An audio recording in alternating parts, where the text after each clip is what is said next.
Hi lovelies, Lisa here. So today's video is a little teaser for what I hope will be a much longer series of videos on Buddhism and tarot.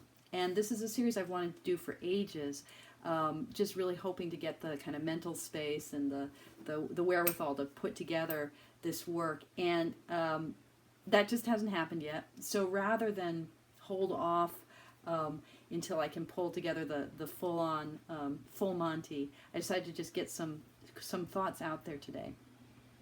So this series on Buddhism and tarot, for me, it got really ignited as a concept when I encountered Robert M. Place's The Buddha Tarot. This is the companion book. The deck came out in 2004. It's out of print, as is this book, but still readily available on eBay or on Abe Books. And it's just fabulous work. You know, the Buddha Tarot, it's great in all the ways that Robert M. Place's work is always great.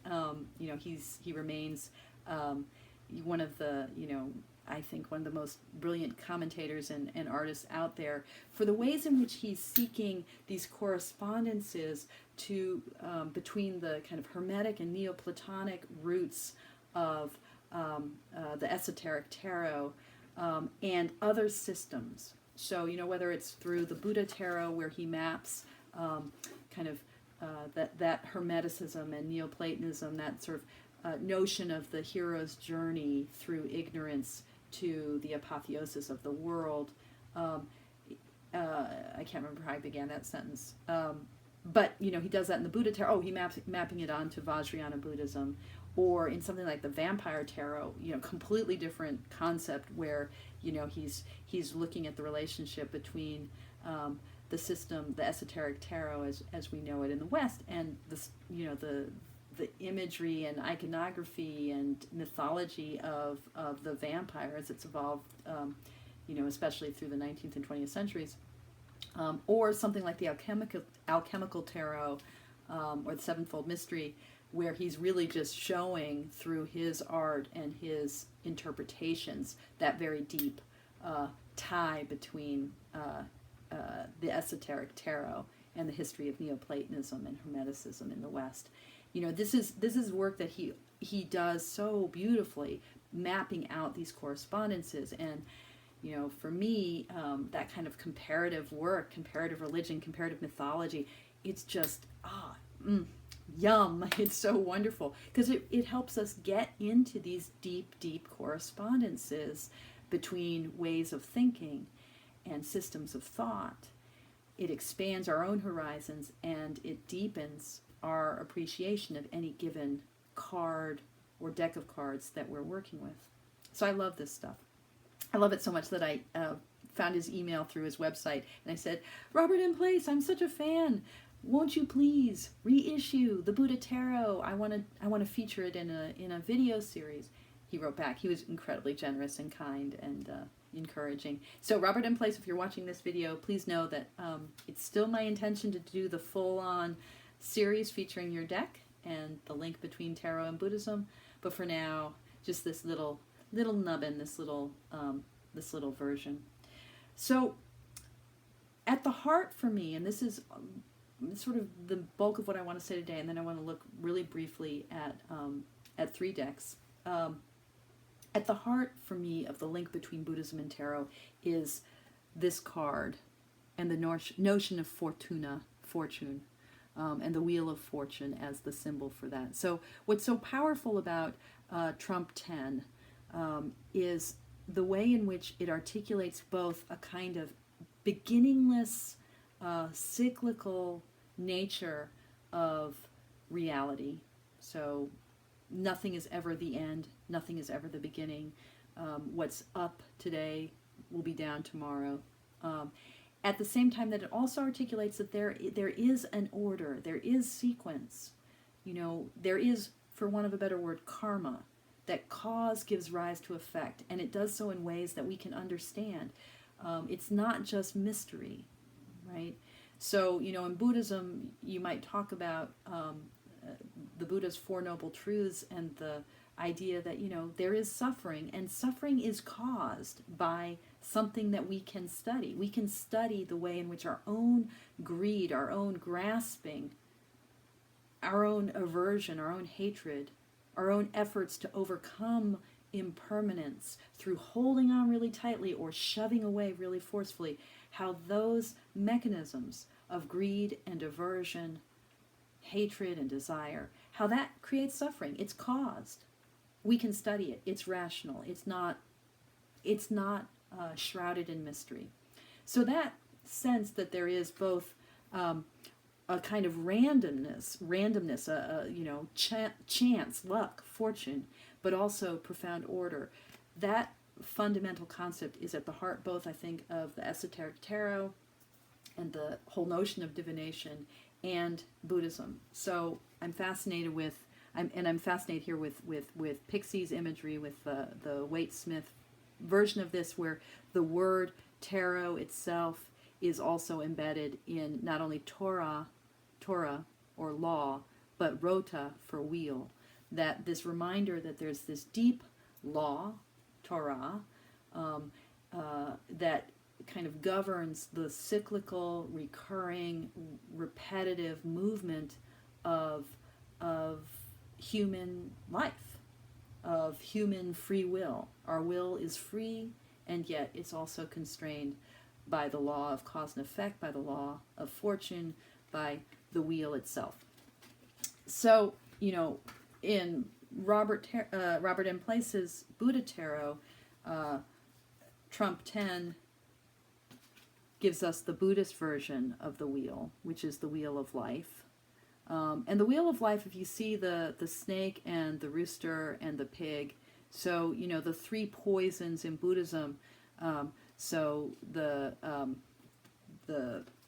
pig, it doesn't really look like a pig so much, but the pig for ignorance, the rooster for greed, and the snake for hate, that greed, hatred, and delusion, these are the things that make the wheel life turn around, because we don't recognize the ways in which our insistence on a permanent, enduring self, while in truth everything is always in flux, everything is always moving, that deluded insistence on permanence in a world that is actually impermanent, and our efforts to hold on to that permanence with our greed, or push away, also hold on to that permanence by pushing things away with our hatred, how that just keeps everything moving, that keeps us all in this cycle of rebirth, this cycle of suffering.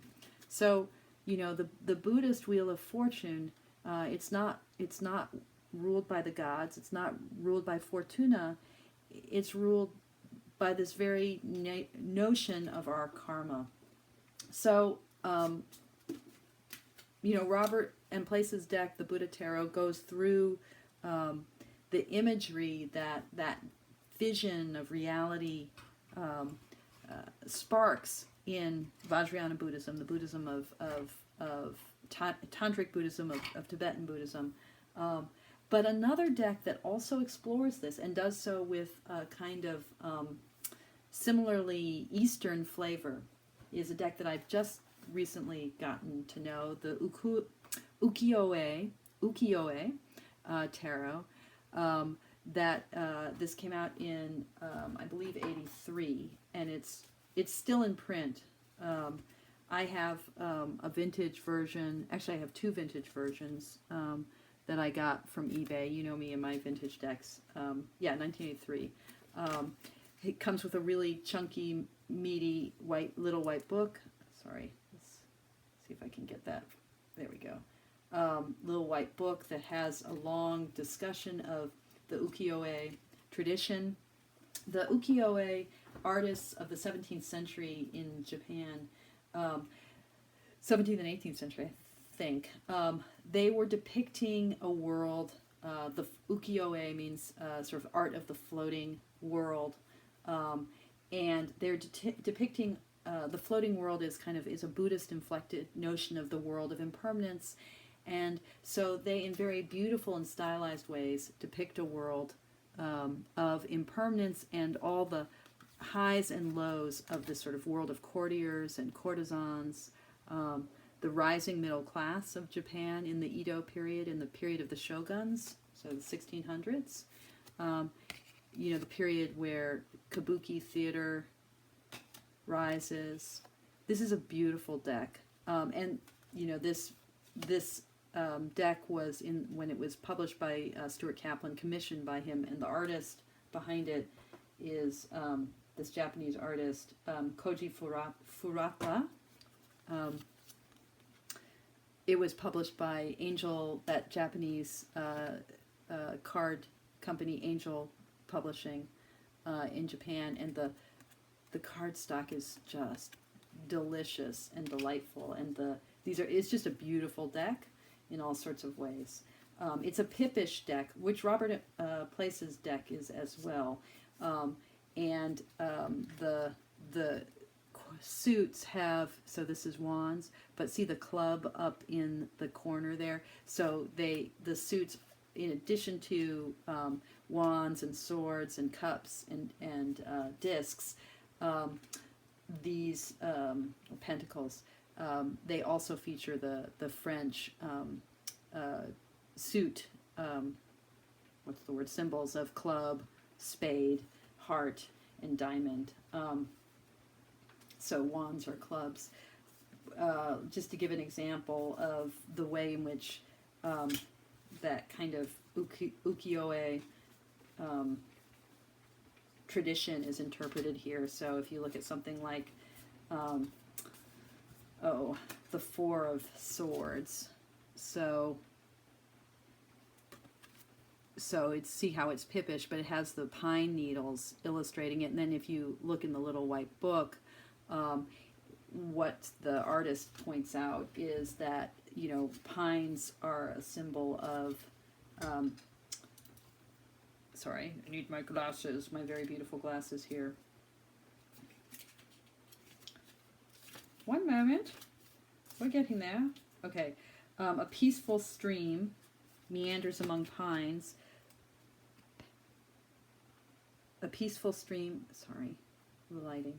A peaceful stream meanders around among pines. The pine is the symbol of stability and strong old age and is the flower of January. As mountainous plants, they grow near the hermitages, places of rest and solitude, where one can contemplate one's position in the world. So the Four of Swords, with its kind of traditional meaning of rest, of convalescence, of the retreat after battle, or the retreat to regain one's composure, you know, here in the Ukiyo-e Tarot is interpreted in terms of just a pip card, but with this very simple emblem of the pine, which evokes the hermitage and the place where we go for retreat to contemplate the craziness of the world. And that idea, that's really a floating world kind of trope, this idea of, you know, this moment of contemplation in the middle of life's vicissitudes. And that like idea of like, let's meditate on this floating world, on this transient, impermanent life, and sort of take stock, mindfully take stock of our own passions and triumphs and defeats. That's such a Buddhist kind of attitude of gaining an equanimity in response to the suffering that we feel in this world that's impermanent.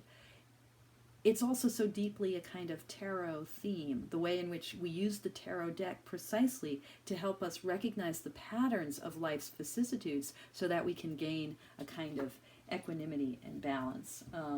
So that's the Ukiyo-e Tarot, which, you know, if I do my full-on Buddhism tarot series, I'll feature it in more depth. Obviously, Place's deck is one that I'll feature in more depth. There's also, this is not a tarot deck, but it's a really interesting deck, Sofan Chan's Buddhism reading cards.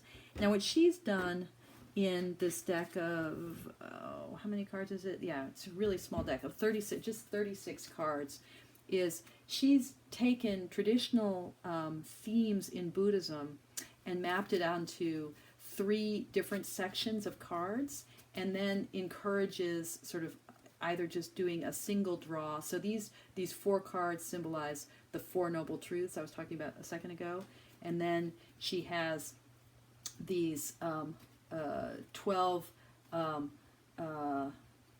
did she call them? Or no, sorry, these 8, I think, contemplation cards that map onto the Eightfold Noble Truths, and then she has 16 virtue cards. Anyway, she has like 4 different sets of cards that try to give very simple and beautiful images that she's painted, often with Buddhas at the heart of the images and descriptions on the back to illustrate these teachings.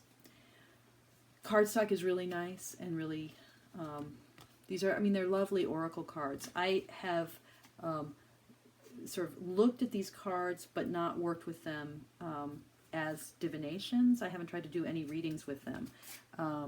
But just as a card, you know, as cards to pull occasionally, placing on one's altar, I find these really beautiful and delightful. So, for instance, this is the first noble truth, suffering. And on the back it says, there is a path leading to a complete deliverance from suffering. That's a central theme of Buddhism. It says, conflicts and struggles as well as happiness and joy are all transitory experiences. Once you awaken to this fundamental fact of life, you can transform any pain, conflict, or struggle into a positive experience. I think that theme of the transitory nature of life, it's what ties the Ukiyo-e Tarot to, obviously, to Sofan Chan's reading cards, to the Buddha Tarot, as decks that are trying to articulate deliverance from suffering. But it's also what takes us to sort of a core truth of tarot itself. This shuffle through 78 cards that is designed to help us recognize what our life is. And in seeing that pattern laid out, to move from a place of feckless delusion to a place of true bodhisattva, fearless, spiritual warrior progress forward. So that's a little taste of some of the themes I hope to explore in coming attractions, a Buddhism and Tarot series. But regardless, I want to also do some further videos, both on Sofan Chan's reading cards and the Ukiyo-e Tarot, and then definitely diving deep into Robert Place's fabulous, brilliant Buddha Tarot. Okay, thanks folks. Enough for now, and I'll see you later. Bye.